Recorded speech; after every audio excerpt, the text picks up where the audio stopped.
And we are live. Thanks for joining us at the Fit Family Lifestyle Podcast. Before we dive in, a couple announcements. I'm here with my man Austin for Player One Productions.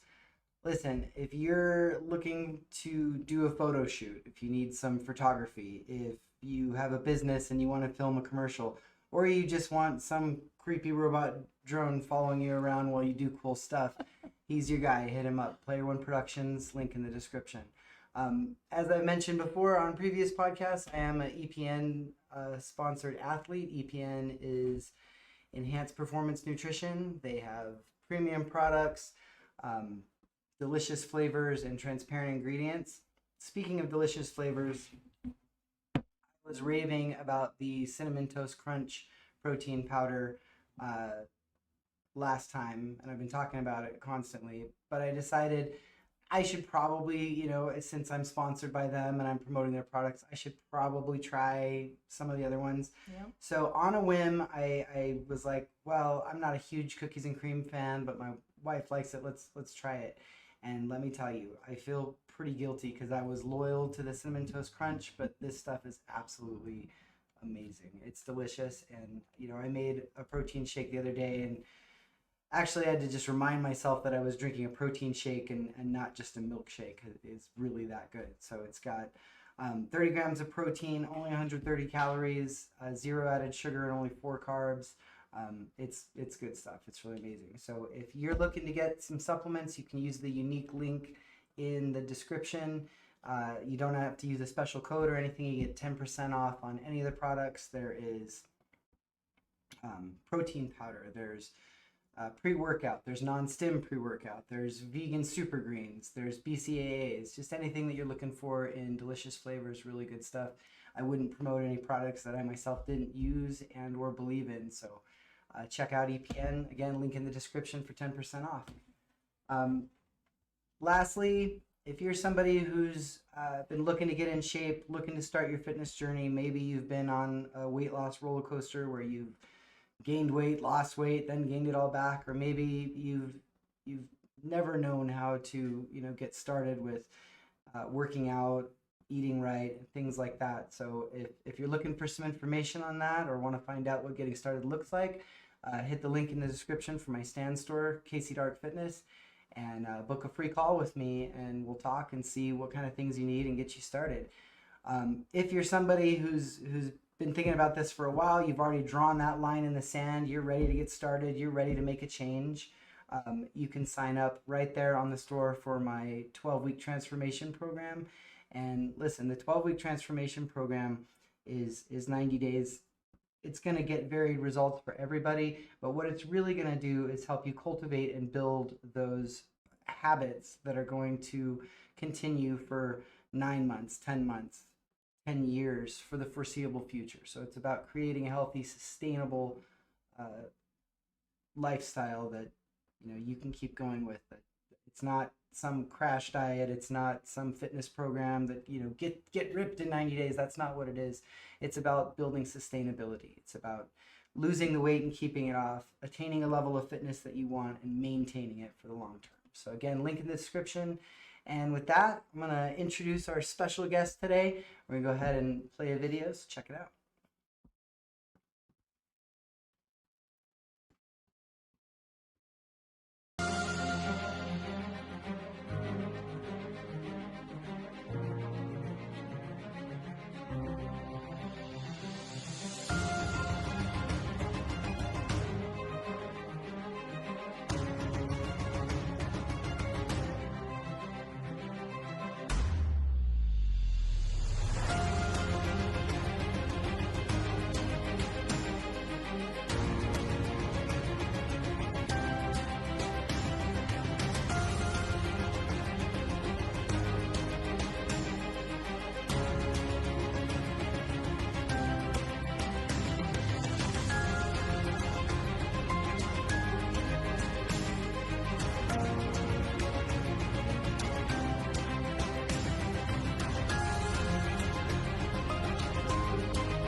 Oh, I love it. Oh shit, that's hilarious. All right, so welcome to the Fit Family Lifestyle Thank you. podcast. So, um, I remember you saying, when I was putting stuff together, you said, no, it's not competitive power lifter, it's weightlifter. Weightlifting. What's the difference? Really just the actual movements, the actual lifts. So a competitive weightlifter, also known as Olympic lifting, you're going to do the two main lifts or the snatch and then the clean and Right. jerk. And then a competitive power lifter is actually going to do the deadlift, the deadlifts. bench, and Okay. the squat. And so yeah, so it's pretty different That as makes far sense. That as makes sense. Yeah. movement. Yeah. But Wasn't a sure lot of that there people were don't. specific. Yeah.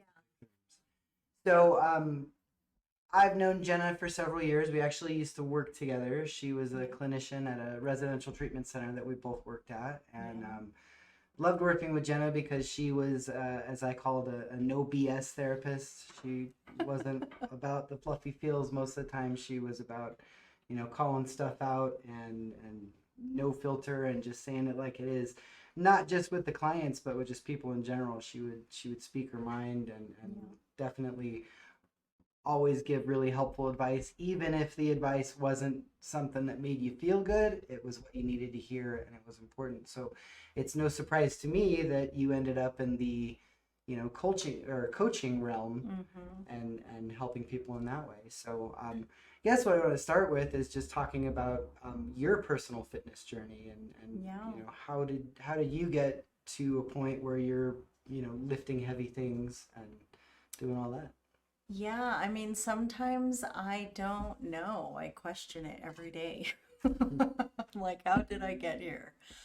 No, but really, when I reflect on my why, which is something that I help a lot of people discover, is like that really deep inner why. It's so 2008 is when it started. I actually was diagnosed with lupus. A lot of Okay. people don't know that about me because you can't tell that I have lupus, Right. right? And there's a reason for that. And so the last time around those years that I weighed myself, I was about 181. It's a very specific number, but I just remember thinking, like, how in the hell did I get here, right? Right. Um, and when I got sick, I just decided that this is not how I want to live my life. And so it's it's been a journey, right? It's been a journey. It's been a lot of back and forth, a lot of 10 steps forward, 20 steps back. So But it's really, and it's not linear. I think a lot of people no. don't realize that is that anybody who's been on a fitness journey, you know what No. you see on social media, or if you haven't seen them in a while and you see them and they look different, Mhm. it's easy to think that it's a linear, like, oh, you lost weight or you got in Yeah. shape, right? But it's not. There's peaks and valleys. It's Yep. definitely not linear. Yeah. So when you found out about the diagnosis and kind of had your aha moment where you're like, okay, line in the sand, I've got to make a Mhm. change. Was was it more about knowing that if you made a change, if you got healthier, if you lost weight, that would um, help with some of the symptoms, or were there other factors? Well, I would say that it mostly started off that way, somewhere along the line, right? And it probably started with like, you know, put taking off all of that weight, right? My lowest after that was about 135. And so then it becomes about weight. Mm-hmm. And, I think for a long time I was on the opposite end of the spectrum of what I would consider unhealthy. So not the overweight unhealthy, but the always chasing the skinny unhealthy. Okay.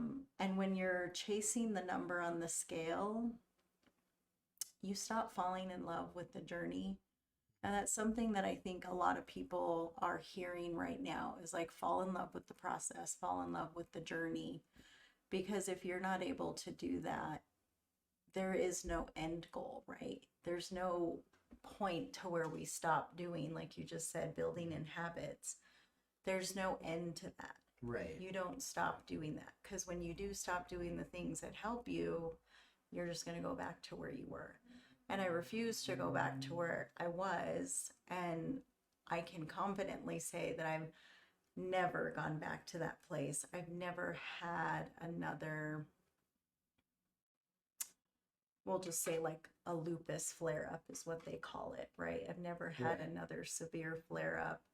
I've had minor flare ups. I've had, times where like I've tried to stop taking my medication for that and things of that nature, because I just want to see like, where is my body? What is it Right. capable of now? So yeah, I mean, there just really is no end goal. It's the Right. journey. That's awesome. I love that. Fall in love with the journey. Mm-hmm. One of the metrics, I mean, obviously people always say I want to lose weight. And the first thing that you think of by measuring that is getting on the scale. But the scale is the one thing that makes people the most frustrated, because it fluctuates, because for so many different reasons, whether it's water weight, Yep. whether it's putting on lean muscle mass, and it just isn't an accurate reflection of where your true health and fitness is. Yeah. You know, I've been telling my clients to really focus on finding other metrics. Mm-hmm. Like the biggest one is, find an article of clothing that you miss wearing, that you used to love. Make that kind of your metric. Is like, when I can fit in that, I know that I'm getting somewhere. I have one of my clients. He's a police officer, and so his measurement of success has been his utility belt. When and he's already got down a full notch, and he's so excited about it. He's like, yeah, putting on that full uniform, man. Yeah. Yeah. So that definitely makes sense. Yeah. So how did you stumble upon competitive weightlifting? How did you get into that? I did this years ago. Actually, I did competitive. Well, I didn't. I competed a couple of times, but it was just before Sandhill, actually. Okay. And the only reason I stopped, well, there were probably several reasons I stopped. Limiting beliefs being one of them. But really, my coach was going into physical therapy, Okay. a master's program, or a graduate program, sorry, because they're doctors. And I just was like, okay, I guess I'll be done and just kind of go back to doing what I was doing before. And I didn't have a coach that was the first time that I didn't have a coach for quite some time. And then I transitioned out of the gym I was going to, and I started training at Iron Soul. And I knew that when I was making that transition that I was going to want to work with a coach, a strength coach in some capacity. Mm-hmm. And there so happened to be my strength coach, Nick, that I was introduced to, and he does the Olympic weightlifting. And so I remember he asked me, would you ever want to compete? And I was like, no, I just want to do this for fun, And I'm still doing it for fun, right, because I'm not an Olympian, right? I'm 38 years old doing competitive weightlifting. Like, it's crazy. So yeah, that's how I got into it. And he has built such a wonderful team. That's awesome. Over these last couple of years, almost 3 years now that I've known him. And so yeah, I'm a part of a weightlifting team, and we compete in Santa Fe and just different places in the Southwest, and it's pretty awesome. That's fantastic. Yeah. And so when you first started working on getting in shape, and did you start with weightlifting, or did you start with cardio? What were some things that you started with? And No. how did you get to a point where you're like not afraid of the weights? Because I work with a lot of women, and I hear this common theme of, well, I don't want to do weightlifting because I don't want to be like some huge bulky bodybuilder. It's like, yeah, men have 17 times the serum testosterone that women do. It's not likely that you're gonna get huge and bulky without some performance enhancing substance. Yes. Yeah. So what was that like for you? Well, actually, that's a really good question for me specifically because I've shared some of this in the past, and my journey is actually just trying many different things. So, I would go to hot yoga. I would do kind of, oh, what are those classes called? Like the spin The spin classes. classes. I would just go to the gym and do cardio. And then I started doing body pump classes. And I don't know if you're familiar What's a with body body pump pump class. So body pump is basically interval weight training, Okay. interval strength training. And so they have like their own little barbell and their own little weights, and they have fun music on, and it's in a group setting, and there's an instructor. And so you do all the um, right strength weightlifting movements that you would do right in a normal gym setting. And so once I got really good at that, I was like, I want to go out there and do it. Okay. Right. And that's when I started working with a personal trainer, and the rest is history. So That's awesome. yeah. You just kind of fell in love with picking up heavy things and putting them down. Yep. Yeah. Yep. What would you say are some benefits for not only women but for anybody in terms of weightlifting? Why would you recommend getting involved in weightlifting or strength training or resistance training? Yeah. Well, I'm actually creating a course right now that is going to be somewhere along the lines of creating the body that you desire. Okay. And what I preach all of the time is that the body you desire is on the other side of eating your protein, getting that fiber in, and lifting those weights. Okay. Right? That is on the other side of that body that we desire, right? And so number one is if you have a certain aesthetic that you're going for, or if you're wanting to, how women love to say, be lean, Right. which is just building muscle mass, Mhm. right? Or And when they that say looks different from toning men. muscles, I don't want to grow my, I Right, want I to just want tone. to tone. Like that's Used not to a be thing. me. I'm guilty. That's why I can laugh. It used to be me. But that's what you do with weightlifting, right? So you get that body recomposition that you're looking for through lifting weights. Another reason, and this is a lot of the work that I do as a therapist as well, right, is weightlifting to me is such a metaphor for life. Like, whatever I'm having issues in weightlifting, I'm probably having issues in other areas of my life. And it's probably these limiting beliefs, this negative self-talk that we have in our head that we're continuing to tell ourselves, I can't do that. I can't Right. lift that. I'm never going to be able to do that. I'm never going to get there. Mhm. And so when you can push past that in the weight room, you can translate that to any area of your life. It's pretty incredible, honestly. That makes sense to me because to get muscle to grow, you have to progressive overload, you have to increase volume, and you have to be consistent. And so in that way, every time you fail, it gets you closer to your goal. Yeah. And I always say that there's a point of there's failure that gets you injured and sets you way back. Or there's getting close to failure, getting having maybe a couple reps in reserve, but getting to a place where you're stimulating the muscle tissue, not demolishing it. Right. But that's going to cause that growth, and I think that happens in life too. If there's struggles you're facing or things that are causing problems for you, and you don't even try, you don't even go towards that instead of going away from it, then you never push that threshold in weights or in life. Yeah. So So that in makes total old sense to me. term, you're never going to grow your window, right? Like your window is never going to grow unless you're really riding those edges. And it's also something that's really helpful for me because right now I've been building this online coaching business, and that takes a different mindset to do that. And it's like, no, you're not going to be good at something in the beginning. And so learning how to not be good at something, and then learning how to improve that skill, and learning how to fail over and over and over again. Anyone who's watching this podcast knows that I'm right there. Yep. This is getting reps in. Yep. Yeah. For sure. So you are a nutrition and mindset coach. Let's talk about nutrition a little bit. Yeah.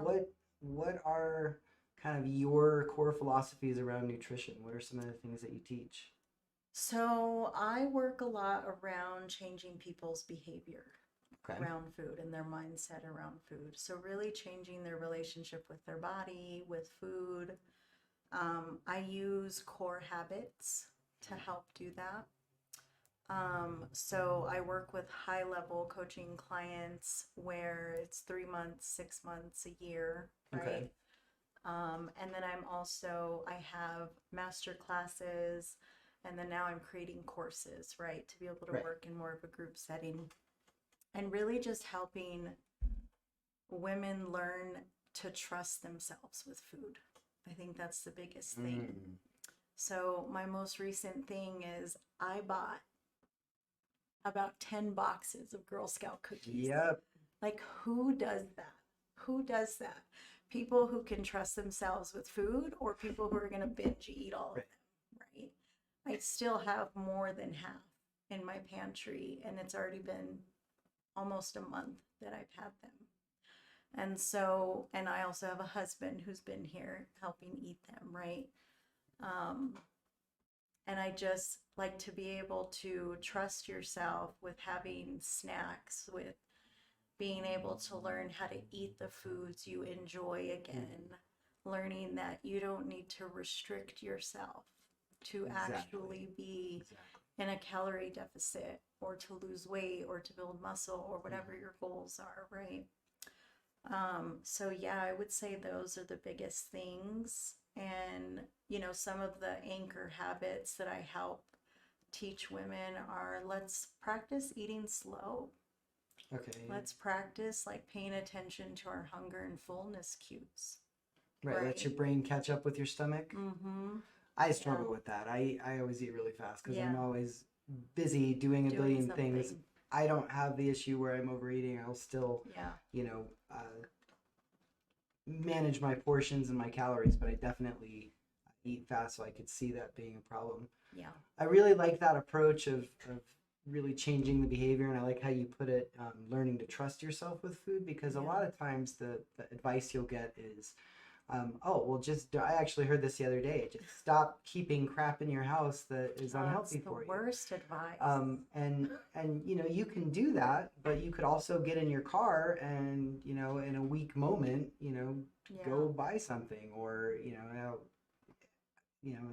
all right, I'm not going to keep ice cream in my house, but then, there's a moment where you'd be like, you find yourself driving to Dairy Queen, and then it's even worse when you get there. So I really like that, like learning to trust yourself with food, and being able to build that habit is much more helpful than just, being restrictive, completely cut it out. And I think in terms of having a healthy relationship with food, I always tell people that, you shouldn't restrict things. You should just understand the way your body processes certain foods and the effect it's going to have, whether it's going to have you retain more water, whether it's going to digest quicker, whether it's going to spike your insulin. So it's not that any of those things are bad, but it's just understanding how what you put in your body affects your body, and how it either moves you towards your goals or away from your goals. Absolutely. But giving yourself permission to enjoy things that you love, and planning for it. Yeah. Knowing it within your calorie budget for a day or a week, knowing, okay, this night we're having pizza because I'm craving pizza, and then planning out to have that and not feeling guilty or bad, or that you've done something wrong, or that you failed. You actually succeeded because not only were you able to have the thing that you love and enjoy, but you're still making progress towards your goals. Yeah. Yeah. Yeah, and honestly, I mean, you've seen part of my own journey, right? Like when did we meet? It would have been Halloween of 2016. Right. That's when I met the whole Sandhill team. That was an interesting And day for you to that come was in a and very meet. interesting day for me. Was I dressed up like the old man? I think that day? so, the plumber. That. Whew, I wish I had a picture to pull up. That was so funny. Yeah. Yep. And The best so prank ever. you've seen a lot of my journey. Like Mhm. you saw a time when I would restrict myself. You saw a time that I was battling all those demons of like, I don't want to walk through the kitchen because I know I'm going to grab something to eat, right? Where now I live at home, I work at home, right? I live and work right next to my kitchen. I mean, and yet I feel and look my best than I have in years, and I'm doing competitive weightlifting, right? So, yeah, it really has nothing to do with restriction and cutting out foods and everything to do with learning how to eat optimally. Learning how to eat optimally. Yeah.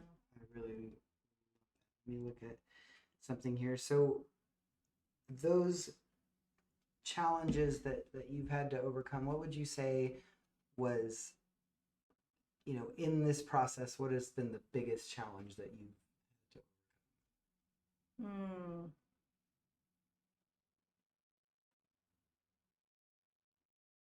Hmm. Food wise, I would have to say recognizing that foods are better or worse and not good or bad. That's what I would say food wise. Body wise, learning that the body that I desire and where I feel best is not the smallest weight. Right. Yeah. I think that's really important for, everybody who's looking to be on a weight loss journey too, to understand. What would you say about, if somebody's telling you their goals and they want to be, at 5% body fat because they want to look like the model on the magazine, what do you say to that? How do you help them understand what's really behind that? Yeah, I mean, not even to anything that extreme. Like I recently started working with a client and I see myself in all of my clients, right? Which is why we get into this work to begin with. I just really help them start to understand right away that the smallest body is not the goal here, and that I want them to start focusing on, I do with all of my clients something called the 5 whys. So I help them figure out what is that deeper why, right? So that already shows them, like, because on almost always the initial response is I want to lose weight, right? But then when we get to the last why, it's usually I want to keep up with my kids. You can relate to that, right? For me, it's I want to feel my best, right? I don't want to be sick, right? So everyone's why is a little bit different, but it's not because I want to lose weight. And so once they realize that, then it's really just changing their relationship around things like the scale, measuring themselves, right?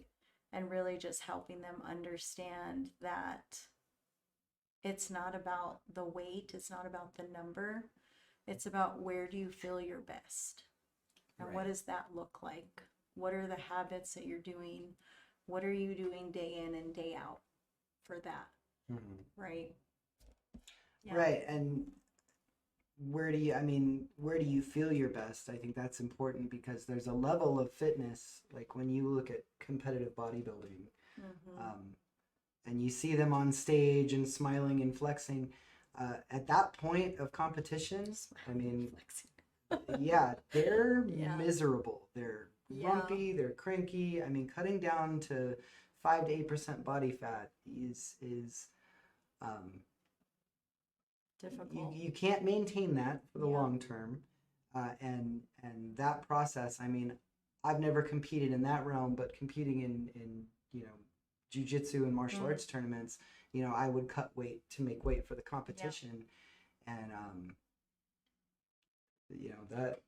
that's a miserable feeling. Like you don't feel your best. You feel your best, 2 days after when rehydrated and fed yourself. And so, someone who tells me I want to get shredded, like really digging down to what does that mean, and do you really understand what that feels like, and find a place where not only is your ultimate goal, but what's a level that you can maintain for the long term. Yeah.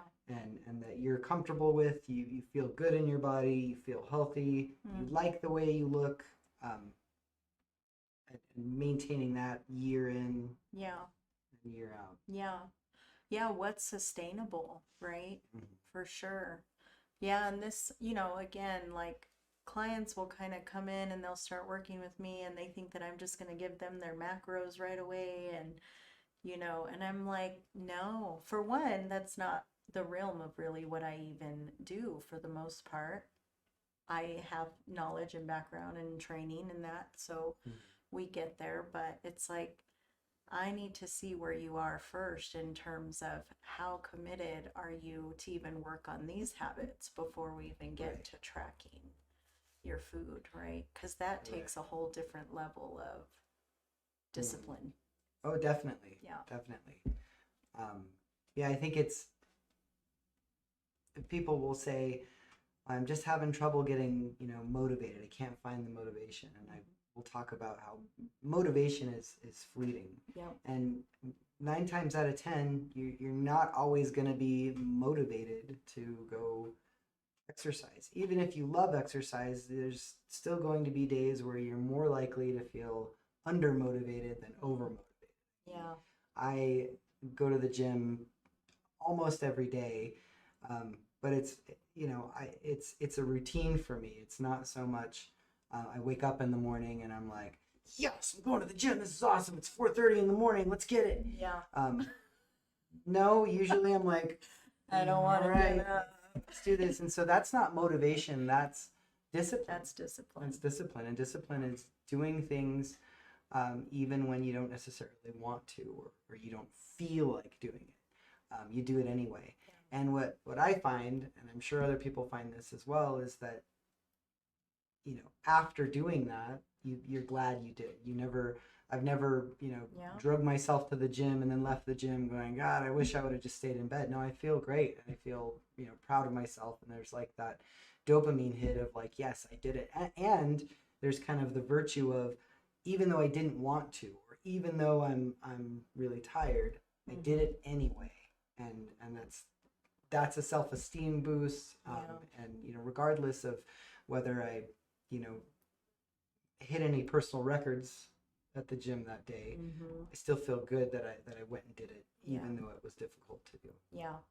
I think that's a key point for a lot of people, though, changing their mindset around fitness, is you may still have a shit day in the gym, but what you're proud of is that you still got up and went, right? Exactly.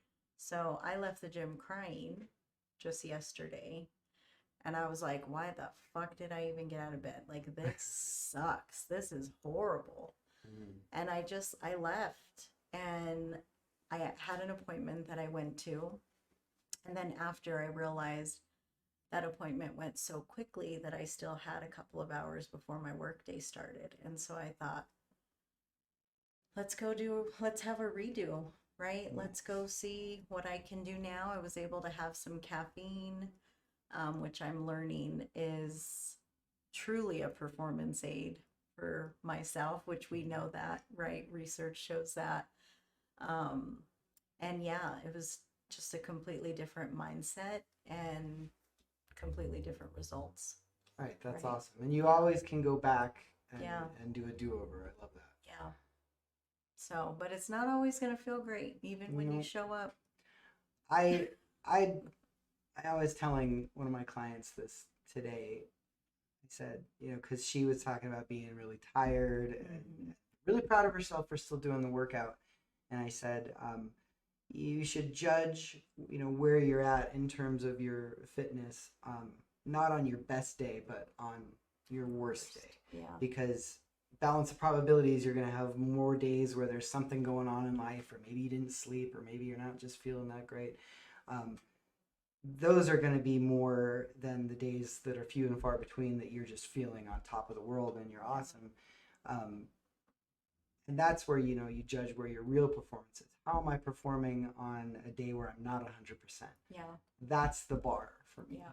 Not, how do I perform on my best day? I can say, what's my best deadlift or my best squat or bench. Recognizing that on those days that I hit that record, it was a good day. There wasn't other stuff in life going on. How am I performing on days where I'm not 100%? Yeah. That's where I really judge where my fitness level is. Yeah. And I think that's a good mindset to have because, we talked earlier about how, fitness, especially weightlifting and, our life and our own mental health kind of coincides. How you interact with people, what I'm going to judge myself as a father, as a husband, as a friend, how am I performing on days where I'm not 100%? Yeah. Am I, that's where I'm going to judge myself as a father. Like how am I doing with my kids when I'm not all there? Tired or I'm stressed. I have a lot of stuff going on, and I think that's how they're grading me too. They're not looking at me like that one day where Dad was just awesome. He was on point, and he got dinner ready on time, and we weren't late to anything. And no, it's the day-to-day mundane routines where you're not always 100%. Yeah. So really love that mindset. Yeah, and I mean that just circles right back to how you were saying too, and what I was saying around weightlifting being a metaphor for life, right? And how it translates so easily into other areas of your life. So it's just there's more proof, there's more evidence of that. For sure. So have you ever worked with anyone who was adamant about not lifting weights and not doing resistance training, and they just wanted to do cardio, but they wanted that toned look?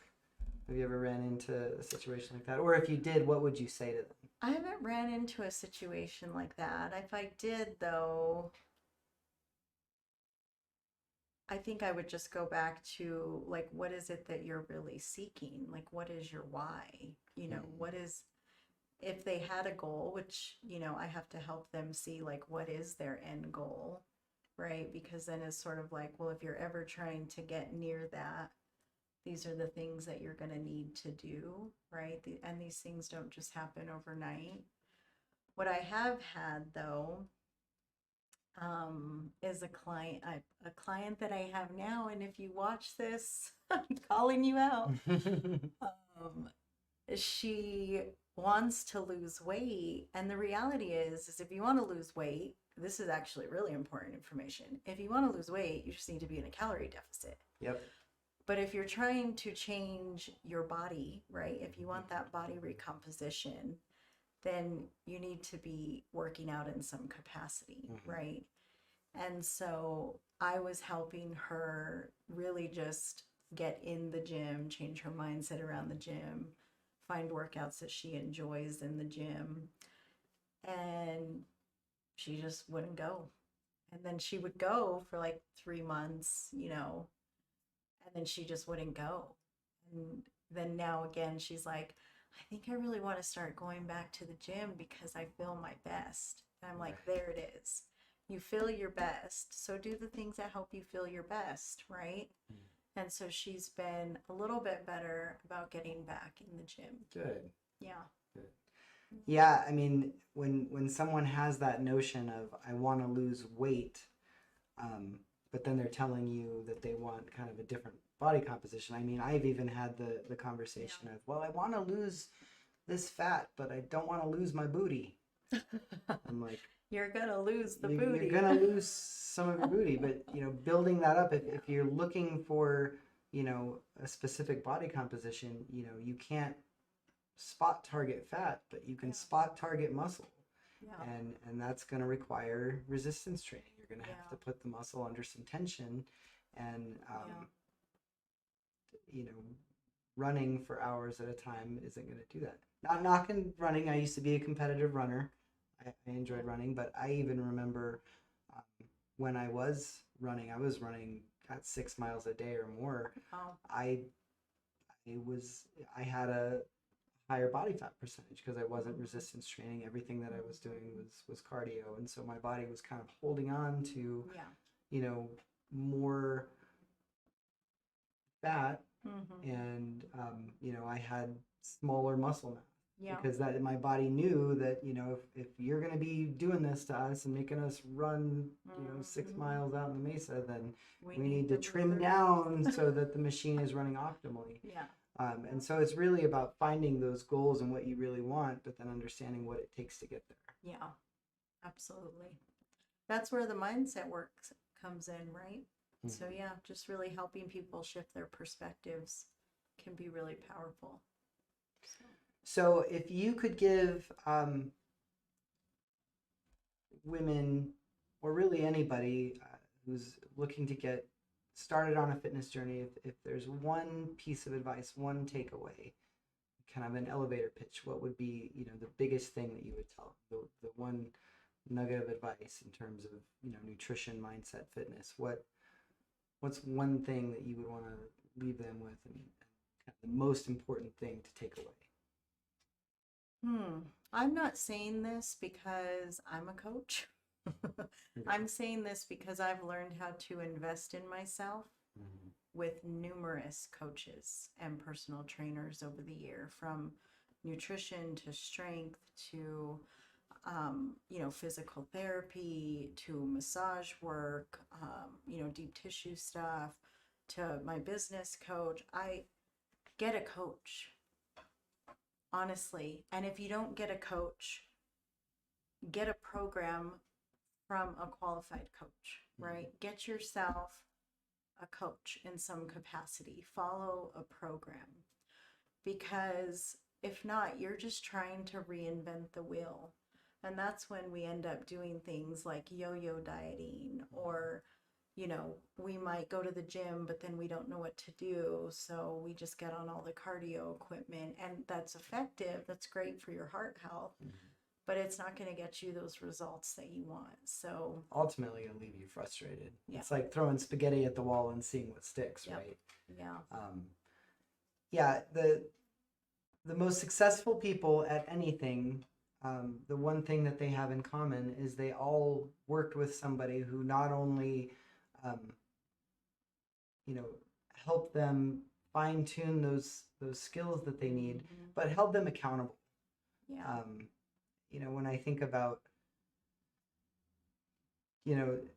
with raising kids, teaching them to get in the habit of doing something as simple as brushing their teeth, there's so many times that they didn't want to brush their teeth, or they would forget. And so we, as their parents, which is kind of you're your children's coach for many, many years, we're telling them, nope, you got to go brush your teeth. I know you don't want to, but you got to do it. This is why it's important. Anybody who's a parent has had that conversation with anything that has to do with hygiene or getting your homework done.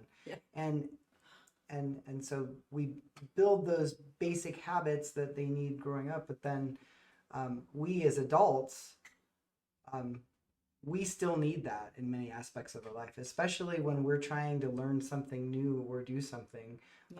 We need that accountability. We need that person saying, hey, did you track your calories today? Did you log stuff? What doesn't get measured can't be managed. Hey, I know you're tired. I know this is a stressful week. Did you get to the gym? Did you get your workout in? It helps to build that consistency and that discipline. Yeah. And sometimes we need an external factor to help us with that. And especially to make sure that we're doing it right. Yeah. It's not that you can't go watch videos and learn things and figure out how to do it.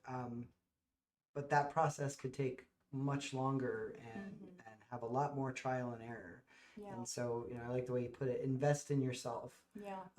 That way, you're not, wasting the time or getting injured or just doing things the wrong way that are, getting you either further away from your goals or to goals that you didn't want. Yeah. Yeah. Awesome. Yeah. Well, this has been a wonderful conversation. Yeah. Definitely lots of knowledge dropped here. Let's see who we got in the chat. Looks like we got some good old friends. The beautiful AM. Hello, wife. Miss you. Wish you were here. Aubrey, what's up, Obs? Aubrey has been doing Brazilian Jiu-Jitsu for a year? Yeah, I That was have seen awesome. I her. was so She's excited. incredible. And again, find movement that you enjoy, right? It doesn't have to be weightlifting. It doesn't have to be running. Like, find what you enjoy. And I miss you too, Aubrey. So. And Dakota, what's up? Thanks for hopping on. All right. Hello. So, huge thanks for coming today and being part of this. I think Thank that you. it was a lot of really useful, helpful knowledge for not only just women, but anybody who's looking to get in shape. Hey, Berna. Hi. So if you're interested in learning more and want to work with Jenna, in the description is her IG. You can hit her up, ask her questions, book a call, and obviously link in the description for Casey Dark Fitness. You can book a free call. On that link, I have the same link that's there for the EPN Supplements is also in the Stand store. I guess I'll just wrap it up with one last thing. We talked about, you said behind that wall of your goals, you have, you're working out and then protein. What were the three things that you said on the other side of the wall when we started? You said your goals are on the other side. Oh, right. The body you desire. The body is you on desire. The other side of, right, making sure you're eating an adequate amount of protein. I throw fiber in there, although some people wouldn't. I think you should. Something I've It's learned with my absolutely nutrition essential. coach, and lifting weights, right, or doing jujitsu, right, or doing body pump, like whatever sort of movement. But really, just if you're looking at that body recomposition, strength training in some form. Right. Resistance training. So basically, you're putting your muscles under a degree of tension for a period of time, which stimulates the muscle. There you go. And jiu-jitsu works out your entire body, every muscle group, and you're holding stuff for a long period. You're definitely building strength with that. Yeah. Super fun. All right. Well, this has been fantastic. Thanks for again. having me. Yeah, absolutely. Thanks again to Austin from Player One Productions. His link is in the description. Definitely check out EPN Supplements for 10% off. Hit up Jenna and follow me at Casey Dark Fit on TikTok and Instagram, and I'm just Casey Dark with an E at the end on Facebook. Thanks for hopping on, and we'll catch you guys next time.